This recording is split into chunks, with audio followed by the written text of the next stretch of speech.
The latest in our breaking news story now. Syria says Israeli airstrikes on the outskirts of Damascus will make the whole region more dangerous and vowed to do everything possible to protect its citizens.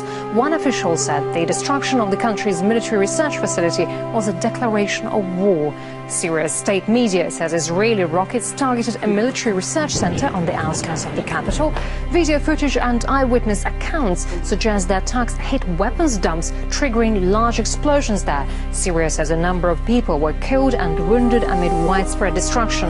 The Arab League has condemned the strikes and demanded the UN Security Council act to stop any more. Follow updates on this developing story in our news bulletins and online at rt.com as well. And stay with us as we have more news for you after this break. The Syrian Deputy Foreign Minister Faisal al-Mekdad has called this morning's attack on a Syrian military research facility, to quote him, a declaration of war by Israel. Because Syria, of course, is a close ally of Iran, and in all likelihood, Iran is now bound to also declare war on Israel. So we're watching this closely. It remains to be seen. But at the same time, the Israeli military is still refusing to confirm or deny reports that it is responsible for this morning's attack. Having said this, though, a senior Israeli unnamed source has said that Israel is responsible and that the attack was carried out in the vicinity of Damascus airport. So what's really going on here? Why on earth would Israel do something like this? The first thing to be aware of is that these recent moves against Syria are actually indirect attacks on Iran. Syria and Iran are bound by a mutual defense treaty, and any large-scale war that breaks out with either one will most likely draw on the other. Likewise, any moves made by Israel can and will be interpreted as a move by the United States. Because if Israel gets involved with a conflict with Iran, the United States will join the fight. This is not just an assumption. On April 17, 2013, the U.S. Senate Foreign Relations Committee voted to endorse Resolution 65, which affirmed that the United States will fully back Israel militarily and financially should it attack Iran. This is very serious considering that Israel has openly indicated its desire to use military force against Iran on numerous occasions. Now, this aggression by Israel comes right on the heels of accusations by the U.S. government that the Syrian government had used chemical weapons against its own population, and that this constituted a red line that may justify military intervention. Just days later, the Obama administration mysteriously backed down from these claims, and the mainstream media went silent. Now we know why. As it turns out, a UN investigation into the matter revealed that it was actually the NATO-backed rebels which used the sarin gas in the conflict, not the Syrian government. This is more than just an embarrassing mix-up. There's evidence that this event was set up to frame the Syrian government and to create the pretext for US military involvement. In January of this year, leaked documents from a UK-based defense contractor revealed a proposal by Qatar to have the firm provide false evidence that Syria had given the go-ahead for the use of chemical weapons in the country. In the documents, they claimed that the plan had full approval from Washington. If this is in fact what happened, what's shocking here is that in their attempt to frame the Syrian government, NATO has actually facilitated the use of chemical weapons on a civilian population. This is a war crime by any measure. Now, of course, after Syria went public about the airstrikes, Israel was forced to put forth an official justification, and they're now claiming that these attacks targeted a shipment of missiles headed for Hezbollah in Lebanon. However, some analysts believe that the real motive was to derail Syria's recent progress in their fight against foreign militants who've been entering the country from Lebanon. Hezbollah, which is the most powerful military force in Lebanon, has sided with President Assad's government in what they say is a war against foreign-backed terrorists, and on May 1st, they indicated they may directly intervene in the conflict. Russia has also taken the side of the Syrian government, repeatedly calling for an end to external interference and warning that US plans to increase material support to the rebels could have grave consequences. Among these consequences, Russia has specifically indicated the risk of thermonuclear war.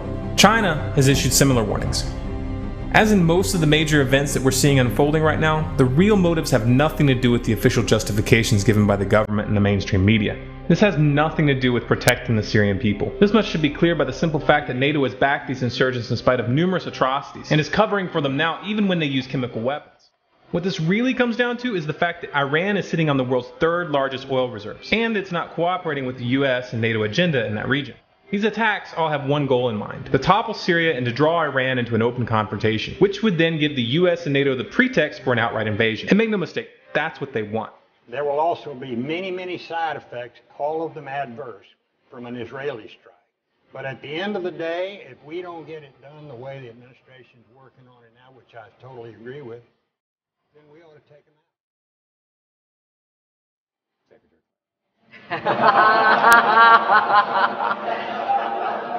Well, we're working hard. We're working hard.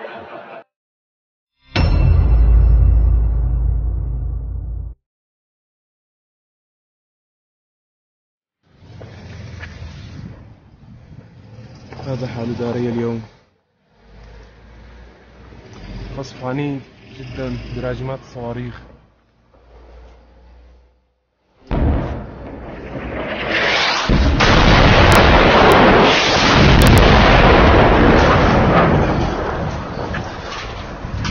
الله أكبر، الله أكبر.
Now, Albert Pike wrote a letter to Mancini, and that was dated August 15, 1871, in which he propagated that there should be a world order, a one order where all nations are under the control of one central organization. And in order to achieve this, they planned, and there are numerous quotes for this, so I've put a number on the screen, because some will say, I don't trust this, I don't trust that, I don't trust the other. Here are references down there. There are references up there. There will be references in other slides, so it comes from different sources. He said, and this was, by the way, on display in the British Museum and could be seen there until it was taken away. The First World War, to overthrow the power of the Tsars in Russia, protector of orthodoxy, and bring about an atheistic communistic state. Did that happen? Yes. Now that was written long before this event.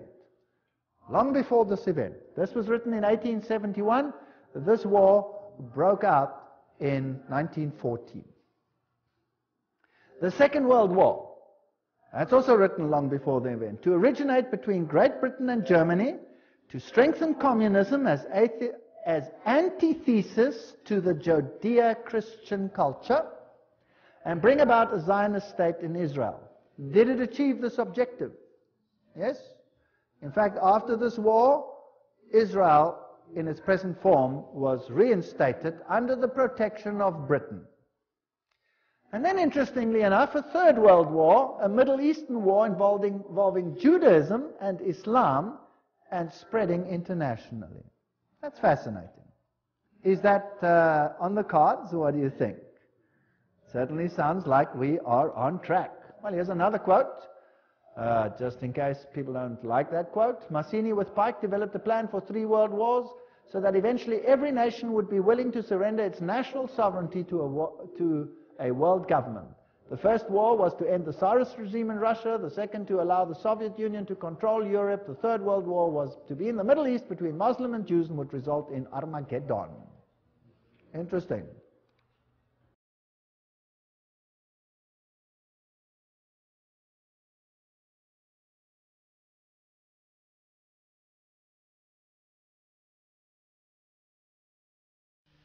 he said,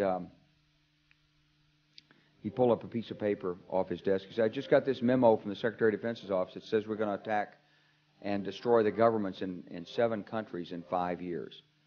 We're going to start with Iraq, and then we're going to move to Syria, Lebanon, Libya, Somalia, Sudan, and Iran. I said, 7 countries in 5 years. I said, is that a classified memo? He said, yes, sir. I said, well, don't show it to me. He was about to show it to me. He said, because I want to talk about it. The right to a preemptive nuclear strike against China is now part of U.S. law. We've learned that the North Korean state TV has announced that the North Korea's leader has signed off on a plan to put his rockets on standby for firing at U.S. targets, both in the Pacific and right here in the U.S. mainland.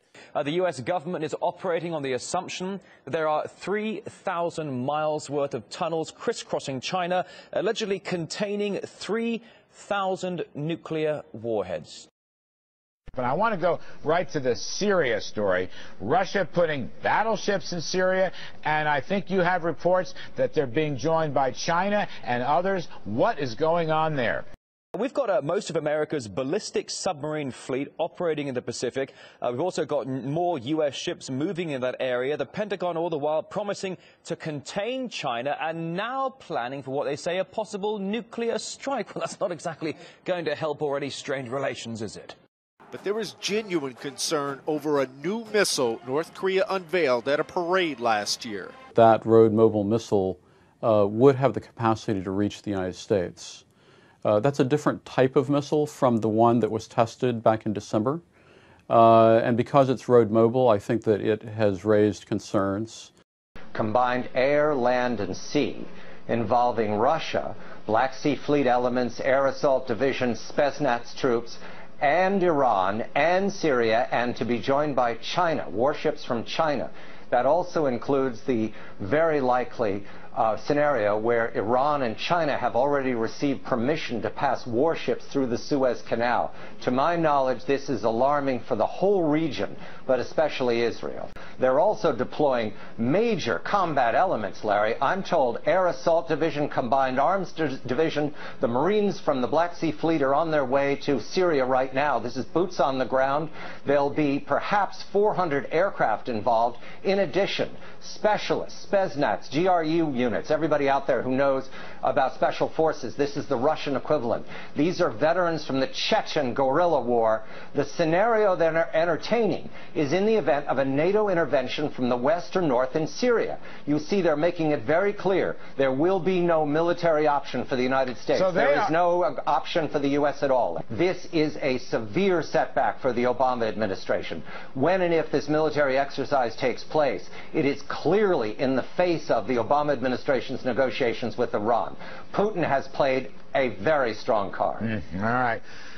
Well, now on to the latest news out of Syria. There are reports that Syrian President Bashar al-Assad might be preparing to use chemical weapons in his war-torn country. Both the United States and Western allies have warned the Syrian government that Assad will be, quote, held accountable if his forces use those weapons against the rebels fighting his government. Now, this is also the story being told to the American people, that Syria's stockpile of chemical weapons is dangerous and could be deadly. Sound familiar? Well, if it does, that could be because you heard similar talk a decade ago in the lead up to war with Iraq. Danger to our country is grave. The danger to our country is growing. The Iraqi regime possesses biological and chemical weapons. Weapons of mass destruction. Weapons of mass destruction. Weapons of mass death. Every statement I make today is backed up by sources, solid sources. These are not assertions. What we're giving you are facts and conclusions based on solid intelligence. Well, not questioning these assertions and that solid intelligence is regarded today as one of the biggest media fails in history. And yet there's a possibility we're seeing something similar with Syria, that this alleged movement of chemical weapons could mean the West can and should get involved. This was made abundantly clear today as the latest news came out regarding the turmoil in the region. It appears the Syrian government is preparing its biological and chemical weapons. Hillary Clinton gave Syria a warning this morning about the use of chemical weapons. The possible use of chemical weapons by the Syrian regime. The Syrian government is losing its grip on Damascus, and that may be part of the reason why they are preparing their chemical weapons. The data shows moving, apparently, these weapons. So does the increased attention to Syria's chemical weapons mean that the West is readying itself for an invasion and building an arsenal of justification? Well, we can't say for sure. One thing, however, is clear. If history serves as an indicator, we might be seeing some military action sooner rather than later. Iran's a very large location. And let's remember one of the other key factors here for everyone, no matter who you are. They are the third largest producer of oil on the planet. So if anything happens to that supply, all resources, all prices go up. So anybody who's considering military action, I don't think fully understands the secondary and tertiary effects of a military action and how bad that would be for everybody. Well, hundreds of U.S. and NATO soldiers reportedly arrive on the border of Syria.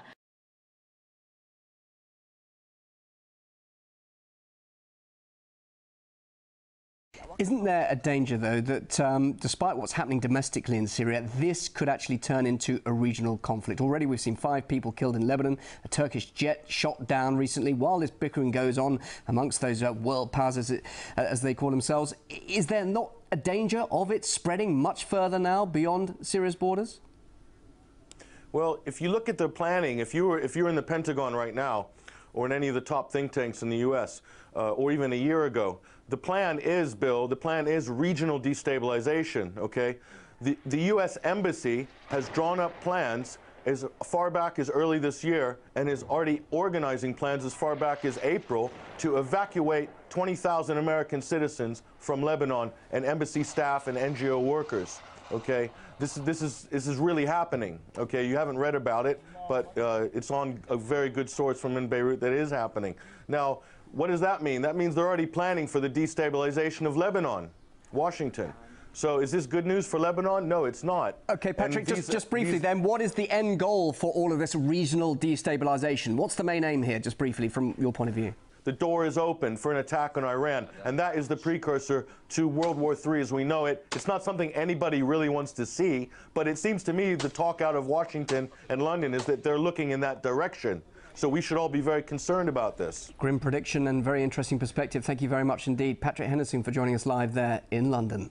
Let's get up to speed on a developing story now. Tehran's drafted a bill that would close the crucial global shipping route, the Straits of Hormuz. Now, the measures are aimed at shutting the waterway to countries which support a new embargo on Iranian oil. Well, of course, the US has claimed it won't tolerate the commercially vital route being shut down in any shape or form. We know that Washington's deployed minesweepers and other naval vessels there. Wars rarely come as a surprise to those in power. Almost without exception, the period leading up to a physical conflict is marked by economic warfare and strategic maneuvering. In public school, we aren't taught this side of history because public schools are run by the state, and the state has a vested interest in having a population that accepts official explanations without question. Right now, the groundwork is being laid for a war between the United States and a bloc of resistant nations. Among these nations are China, Russia, North Korea, Syria, and Iran. This lead-up is passed unnoticed by most of the population for 2 reasons. One, the mainstream media and the US government intentionally obscure the geopolitical context of the events unfolding right now. And 2, this stage in the conflict is comprised of an array of proxy wars, which will have secondary consequences that can only be anticipated if one has a firm grasp on the strategic importance of the regions in question. Unfortunately, we live in a time when much of the public is incapable of even finding countries like Iran or Syria on a map. The reason that nations wishing to instigate a war make use of proxy wars and other forms of provocation rather than attacking directly is largely psychological. When a government wants to take its people to war, they need the public to be caught by surprise when the situation escalates. It is the shock of an unexpected attack that creates the climate needed for an outright war. And this is only possible when the lead up to the crisis passes undetected. In these past months, we've seen an escalation in the tensions between the United States and North Korea, largely driven by US-led sanctions and a series of military exercises conducted by the US and South Korean militaries. These drills, which have been labeled Fold Eagle, simulated US nuclear strikes and rehearsed coordinated attacks on the North. This in itself was an escalation, but the tensions were further heightened by the signing of a new mutual defense treaty between the United States and South Korea that significantly lowers the threshold required for the US to militarily engage North Korea. North Korea poses no real threat to the US, but if Pyongyang can be lured into a fight, China will be directly affected. This is no trifling matter considering that China has a mutual defense agreement with North Korea and has enough nuclear weapons to make North America uninhabitable. This particular crisis with Korea is but one of many provocative measures that the US has taken against China in recent years. Others include plans which were released in the NDAA of 2013 to target Chinese military tunnels with nuclear weapons, and a general policy of military encirclement in Southeast Asia. But why would the US pick a fight with China? Why would anyone in their right mind provoke a nuclear power like this? The answer to that question is the same answer you'll find when you look into the real causes of the wars in the Middle East, and that's currency. The dollar is the world reserve currency, but more importantly, oil is only sold in US dollars. This petrodollar arrangement has been enforced since the early 70s, and the United States has a track record of toppling any country that attempts to organize against it. The reason for this is simple. The only thing giving the dollar value is the artificial demand created by this monopoly.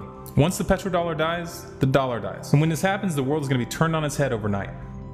The United States took down Iraq when it started selling its oil in euros, and it took down Libya when Gaddafi started organizing African countries to set up a gold-based currency called the dinar. These were militarily weak nations with no nuclear weapons. But now China is moving to attack the dollar, and this is a game changer.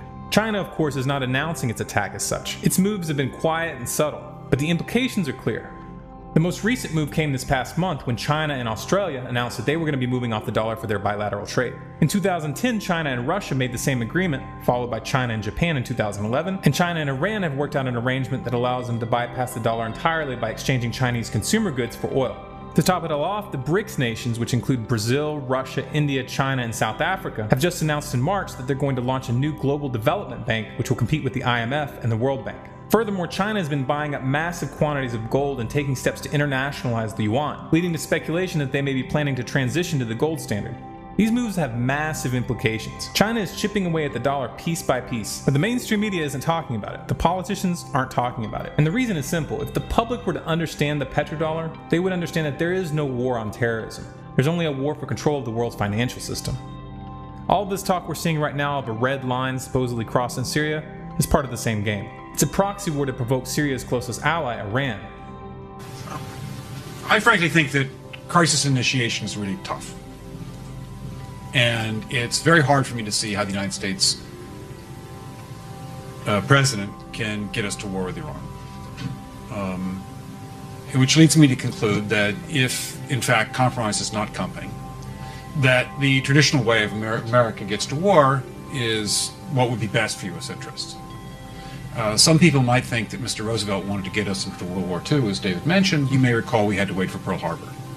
Some people might think Mr. Wilson wanted to get us into World War I. You may recall he had to wait for the Lusitania episode. Some people might think that Mr. Johnson wanted to send troops to Vietnam. You may recall he had to wait for the Gulf of Tonkin episode. We didn't go to war with Spain until the until the Maine exploded. And may I point out that Mr. Lincoln did not feel he could call out the Federal Army until Fort Sumter was attacked, which is why he ordered the commander at Fort Sumter to do exactly that thing which the South Carolinians had said would cause an attack. So if, in fact, the Iranians aren't going to compromise, it would be best if somebody else started the war. One can combine other means of pressure with sanctions.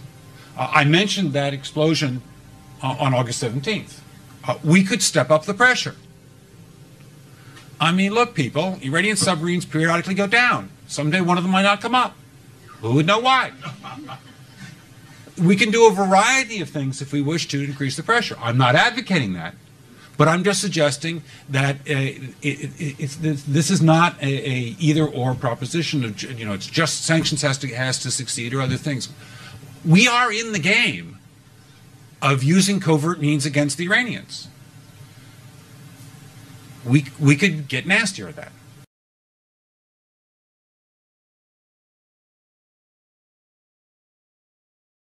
Tehran's responded to the sanctions with threats to block oil trade through the crucial Strait of Hormuz, leading to a continued deadlock in the Persian Gulf. American warships are also present in the region with a mission to prevent any hindrances of passage. Let's talk to John Rees, a political activist and national officer at the Stop the War Coalition, who's in London, to get his thoughts about what we're seeing unfolding in front of our eyes here. Hi there. Sanctions are often used by the West, but how effective are they really? They're often criticised, I know. Well, what do you think the US and the EU is really trying to achieve here? Well, I think we have to understand this as a strategic foreign policy problem that the United States has had since the failure of the war in Iraq. The war in Iraq was meant to give them a stable, pro-Western, pro-business base for operations in the Middle East. What it ended up doing is making Iran a greater regional power than it was before. And so they've got to deal with this problem, and this is what the sanctions are about. But the sanctions, as we know in the past, as we know over the case of Iraq indeed, were the precursor to war. They were a way of preparing public opinion for military conflict. And therefore they are doubly dangerous in this case. They're economically dangerous in the short term, but as your news report has pointed out, we're looking at now a conflict in the Gulf of Hormuz, which is one of the main arteries of the world economy. It really couldn't get more serious than this. And of course, the other big outcome of this that's not been missed either, we've heard from experts saying that China would be very glad to buy Iran's oil shipments if the EU refuses to. So I guess by pushing for sanctions like this, isn't the US providing an extra energy source for the very global power that's seen as Washington's economic nemesis? Well, this is going to be the difficulty with any military conflicts in this region in years to come. You see, you can look on the Iraq war, you can look on the Afghanistan war as wars conducted by a superpower against very small countries. But the growing differentiation in the world economy, the growing military might of China, the recovery of Russia itself, is going to lead to a situation where this is not simply a conflict involving smaller powers in which the big powers want to get their way, but is going to break up any kind of international community, as it's sometimes called, and in which the major powers will be dragged into the conflicts as well. And that's a qualitatively more serious situation than the ones that we've had even in the past 10 years, and those were serious enough. And of course, the possible economic implications as well. Is it wise, I wonder, to attempt to isolate such a major oil producer during these turbulent economic times that the world's seeing right now?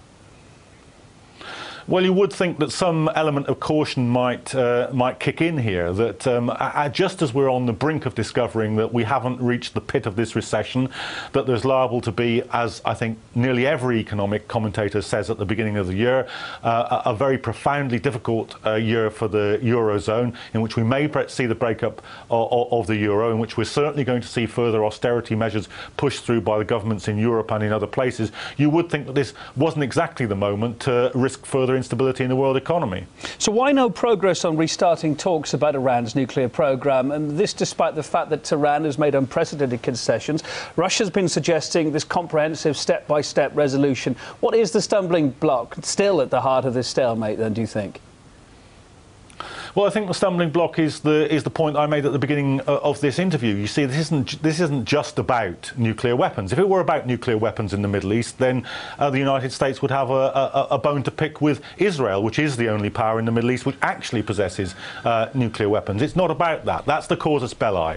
But the reason for this continued conflict is because the American administration simply can't live with an Iran which has as much regional power as it has at the moment. You see, the Americans, when they look at the Iranian regime, they see its links with Syria, they see its links with Hamas, they see its links with Hezbollah, and this is a challenge to American power in an absolutely critical, economically critical, geopolitically critical area of the globe, and it's that which is the sticking point for the American administration, in my view.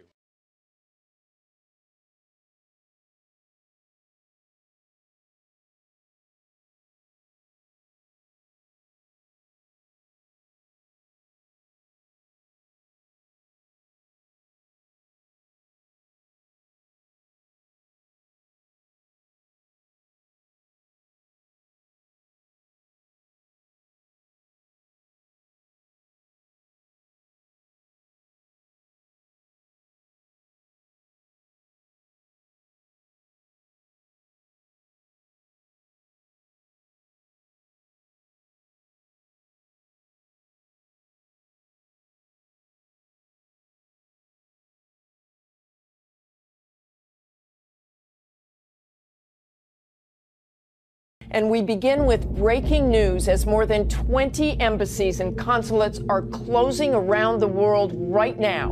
And here at home, increased security measures are now in place. ABC News has learned this morning that the intercepted communications that led to the alert indicate terrorists are planning an attack that is going to be big and, quote, quote, strategically significant. Yesterday, the White House held an hours-long meeting, high-level meeting, with the country's top national security officials to discuss the response to the threat. And we've just learned what went on at that meeting, so let's go straight to John Carl, who is at the White House. And John, it sounds like the national security community is really spooked by this. No doubt about that, Martha. The high-level meetings here at the White House over the weekend are a sign of just how seriously the U.S. is taking this threat. In fact, officials tell us they believe that there are al-Qaeda operatives already in place for this attack in Yemen and possibly in other countries as well. The cause for concern are those intercepted communications from the leadership of the al-Qaeda affiliate in Yemen. One U.S. official telling us, quote, "The part that is alarming is the confidence they showed while communicating and the air of certainty about their plans." The official tells us they even talked about their media plan for after the attacks take place.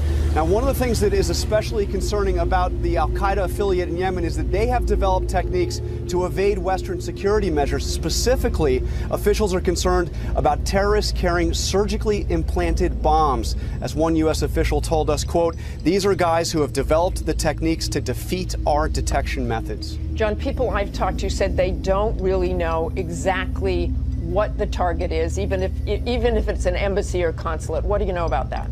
That is exactly right. They've closed those embassies and consulates, Martha, because they are strategically significant and would fit that description. But there is no guarantee that this would be an embassy or a consulate. As a U.S. official told us, we do not know whether they mean an embassy, an airbase, an aircraft, or trains.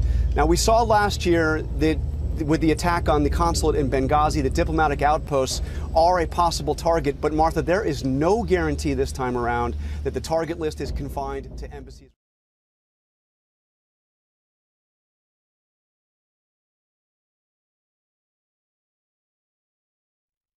Fear is a powerful motivator. When faced with imminent death, real or imagined, even the laziest and most out-of-shape couch potatoes find it in them to sprint to safety. Fear isn't nearly as effective as desire for tasks that require intelligence, like drawing a picture or writing software. But for low-level fight-or-flight reactions that don't require much reflection, like getting a nation to go to war, for example, fear gets the job done. This state of affairs has never been lost on politicians, dictators, and strategists. They understand that the public, like a flock of sheep, is often easier to corral in a given direction by having a menacing dog nip at their heels than by trying to sell them on visions of wonderful green grass waiting for them on the other side of the hill. Especially when there clearly is no green grass on the other side of the hill. Of course, it wouldn't do to have the rulers themselves play the role of the dog. If they did, then they would be the ones that ended up feared and distrusted. This works for a while, but it's not stable. Rulers, like shepherds, need others to play that role. They need boogeymen, terrifying enemies lurking in the shadows, right next door or in a distant land, so that the rulers can play the role of the valiant protector, the mommy and daddy that you never outgrow. Don't worry, you don't need to think. Your mommy and daddy, the state, will take care of this. All you have to do is obey. And such fandoms aren't readily available. They're manufactured or blown out of proportion, like an ant turned into a science fiction monster by zooming in with a magnifying glass. The specter of Islamic terrorism is a combination of these two, manufactured and exaggerated. Manufactured? Oh, please. You're not trying to tell me that the United States created Al-Qaeda, are you? Actually, yes, I am saying that. This is a historical fact. It's not even up for debate. We also have a history of kind of moving in and out of Pakistan. I mean, let's remember here, the people we are fighting today, we funded 20 years ago. We funded, armed, and trained Al-Qaeda in Afghanistan the same way that we're currently funding, arming, and training Al-Qaeda in Syria right now, and for the same reasons. Osama bin Laden was literally on the CIA's payroll. We even know his code name, Tim Osman. The documents are declassified. This isn't rocket science, people. This information is easily available to the public if you're willing to do a little of your own research. Let's look at another example. In 1980, the U.S. funded and armed Saddam Hussein to assist in his invasion of Iran. We gave him missile technology, chemical weapons precursors, and biological weapons. The same weapons that he used against the Kurds. The U.S. government knew full well what he was doing, and yet they said nothing. That is, until they needed an excuse to invade 20 years later. That's when it was convenient to build up his boogeyman status, to puff up the American population with a strange mixture of fear and bravado. Fear because there was a big bad man who posed an imminent threat to the American people.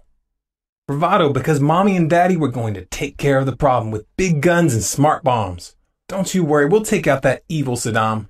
Just sit tight, wave your flags, and don't ask too many questions.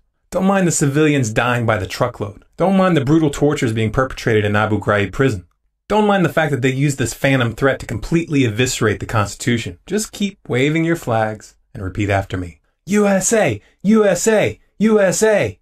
That's right, let's make patriotism about death and destruction. Let's sacrifice our freedoms to protect ourselves against these savages who hate us for our freedoms. Yeah, that's a ticket. I'm proud to be an American, 'cause at least I know I'm free. Of course, this charade has been going on long before America's War of Terror. The previous boogeyman was communism, that red menace that was spreading across the globe like cancer. Our only hope was to drop democracy, freedom, and napalm all over the world. When a good excuse to open up a can of democracy on someone didn't exist, we just made one up. The Gulf of Tonkin incident, for example. The attack on the USS Maddox that the United States claimed occurred on August 4th, 1964, the attack that was used as the pretext to start the Vietnam War, was completely fabricated. It never happened. The U.S. Navy's own historical website acknowledges this now. These historical facts aren't even a point of controversy or debate at this point, but if you had told the truth back then, you would have been considered an unhinged wingnut, a conspiracy theorist. That was 39 years ago. Those 58,000 Americans that were killed and the hundreds of thousands of Vietnamese that were killed don't matter now, do they? I mean, who cares? This is just history. Water under the bridge. What does it matter that the U.S. government put together detailed plans to blow up one of their own passenger jets over Cuba? A plan explicitly crafted to lay the blame on Castro and to build public support of an invasion. This was called Operation Northwoods. Again, it's declassified. The U.S. government doesn't deny it. Look it up. You can find the full document easily online. But really, why are we even talking about this? Clearly this kind of thing only happened in the early days of the CIA. Now the government has grown out of this. Now the government can be trusted. Right. So why does this matter? Why are we still talking about this? Because it still works. Problem, reaction, solution. Those in power create a problem, stimulate public outrage, and channel it towards a solution that suits their purposes. Whether that be new laws that give them more power, or a war of aggression that they couldn't sell if they told the truth.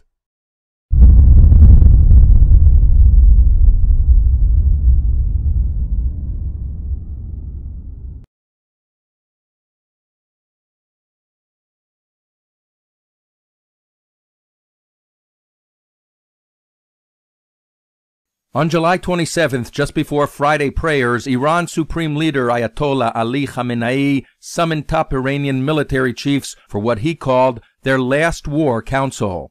Deb Kafal's exclusive sources disclosed that he told the gathering, "We will be at war within weeks." Each of the participants was tapped to report on the readiness of his branch or sector for shouldering its contingency missions. Retaliation was high on the agenda, but defense was higher, starting with the biggest fortification project in Iran's history for the protection of its nuclear program. Rocks are being gathered from afar, piled on nuclear installations, covered with many tons of poured concrete, and finally plated with steel. The strength and thickness of this armor plating are designed to hold up against U.S. and Israeli aerial and missile bombardment. They would start by announcing enhanced uranium enrichment up to 60%, and that is close to weapons grade. Ballistic missiles would be loosed against Israel, Saudi Arabia, and American Middle East and Gulf military installations. Hezbollah in Lebanon and Hamas and Jihad Islami in Gaza are to pitch in against Israel. Saudi oil export terminals would be blown up and mines sown in the Strait of Hormuz to impede the export of 1/5 of the world's oil. Khamenei put before his war council a timeline of weeks for the coming conflict, September or October. We have before us the opportunity to forge for ourselves and for future generations a new world order, a world where the rule of law, not the law of the jungle, governs the conduct of nations. When we are successful, and we will be, we have a real chance at this new world order, an order in which a credible United Nations can use its peacekeeping role to fulfill the promise and vision of the UN's founders.